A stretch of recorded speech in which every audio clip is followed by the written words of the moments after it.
महाराष्ट्रामध्ये आणि विशेषतः मुंबई महानगरपालिकाने एक GR काढला होता। ते GR अंतर्गत जे काही महानगरपालिकाची स्कूलचे कोणी संस्था पुढे आली आणि त्याने स्वखर्चावर काही फीस न चार्ज करता स्कूल चालवण्यासाठी घेतली तर ते त्याने स्कूल देण्यात यावा असा त्यांचा निर्णय होता। यामध्ये जवळजवळ 30-32 स्कूलांना पूर्वी दिलेला आहे।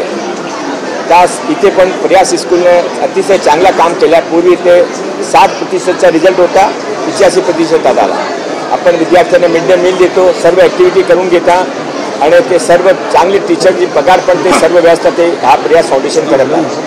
आता प्रश्न असा आहे की विरोध कशासाठी? विरोध अशासाठी, विरोध कोण केलं?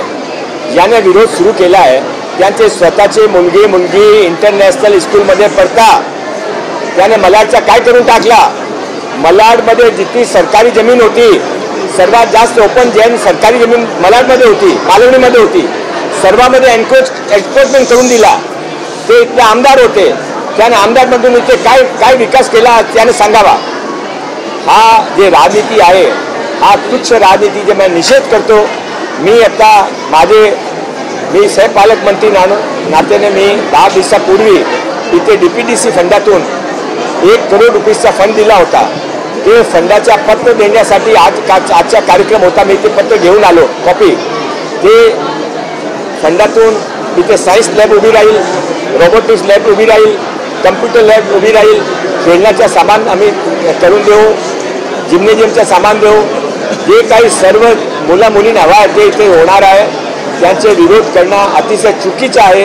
हा काम इथे सुरू राहणार आहे। 3 महिन्याचे आत आम्ही सर्व विकासाचे काम जे मी आज 1 करोडचे DPDC फंडातून घोषित केले ते इथे पूर्ण करून घेऊ। सर, पॅरेंट्स पण विरोधात असं वाटतं, पॅरेंट्स पण काही सामील होते, पॅरेंट्स विरोधात आहे।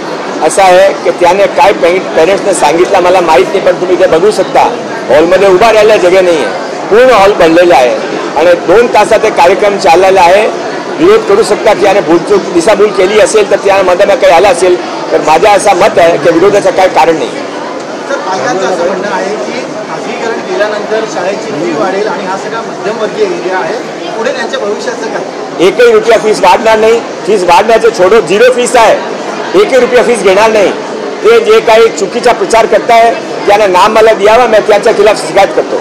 पालकांचं असं देखील सर म्हणणं आहे की ही पालिकेची शाळा आहे, पालिका जे काही शिक्षण आम्हाला देते त्यामुळे संतुष्ट असताना अशा प्रकारे खाजगीकरणाचं घाट काय ते शिक्षण देत होते, काय आपले पर्सेंटेज होते, 60%च्या होता सक्सेस रेट, आता 85मध्ये आणला, पुढच्या वर्षी 100% जाणार आहे। आणि हा एक शाळा दिली का? मुंबईमध्ये जवळजवळ 30-32 शाळा अशी प्रायव्हेटायझेशन त्याचा विरोध नाही आहे। इथे मालवणी मलाडमध्ये सर्वात जास्त बांगलादेशी रोहिंग्या कशासाठी बसतंय, कुठून आले ते, कोणी त्यांनी सहकार केला? हा विरोधाचा घाट काय? त्यामध्ये मागेचा हेतू काय? हा हेतू उघडा पाडण्यासाठी मी इथे आलो आहे। हा हेतू हा भारतामध्ये भारतीय लोक राहू शकतात, पण त्याशिवाय कोणाने दादागिरी केली तर दादागिरी देवेंद्र फडणवीसची सरकार बर्दाश्त करणार नाही।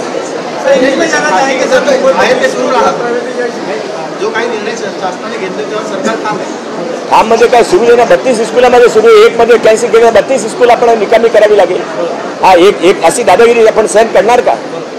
पालकाचा असा देखील आरोप होत आहे की आता ऍडमिशन घेण्यासाठी 30,000 रुपये प्रिन्सिपलने घेतलेला आहे। एकच प्रिन्सिपलने घेतला असेल असा माझ्याकडे कोणी आधी आता तुम्ही पत्र घेऊन आणा, मी तुमच्या समोर प्रिन्सिपलने सस्पेंड करतो।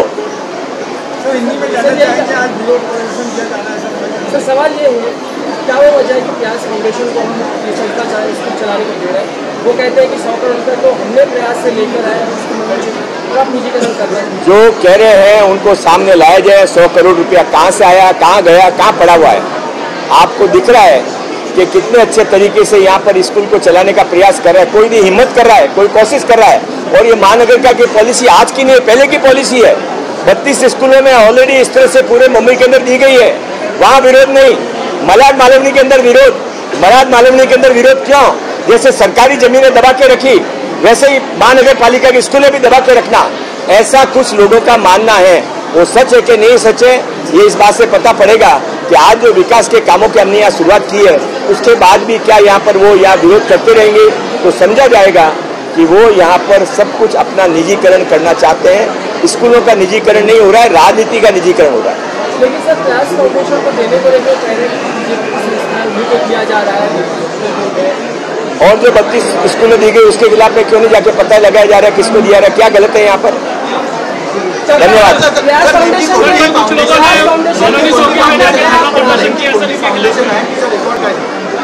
प्रयास फाउंडेशन बंजे सिंग जी अध्यक्ष आहेत, सुनील ते सर्वजण ते त्यांचे समाजातून फंड इकट्ठे करून स्कूल चालवत आहे। DJ Khetan international school private संस्था है, 80 लाख रुपए साल का टीचर्स की salary DJ Khetan international school से आ रही है।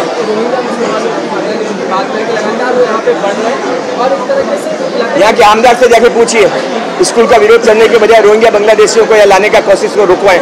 पालकांचा विरोध आहे तर तुम्ही आता पालकांची काही संवाद साधणार आहात का? मी पालकाशी बोललो, सर्वांच्या समोर बोललो। पालकाने मुला मुलीने जे रिक्वायरमेंट दिली ती रिक्वायरमेंट आता ऑन द स्पॉट आम्ही सँक्शन केली आहे आणि ते हा सरकार काम करणाऱ्या लोकांची सरकार आहे। आणि मी लास्ट तुम्ही मला प्रश्न विचारता, जे विरोध करता त्याने विचारा की ते 9वी आणि 10वी फजलानी फाउंडेशन दिली आहे ते त्याने चालता, फजलानी चालता, प्रयास नको, या मागेचा हेतू काय? चालू है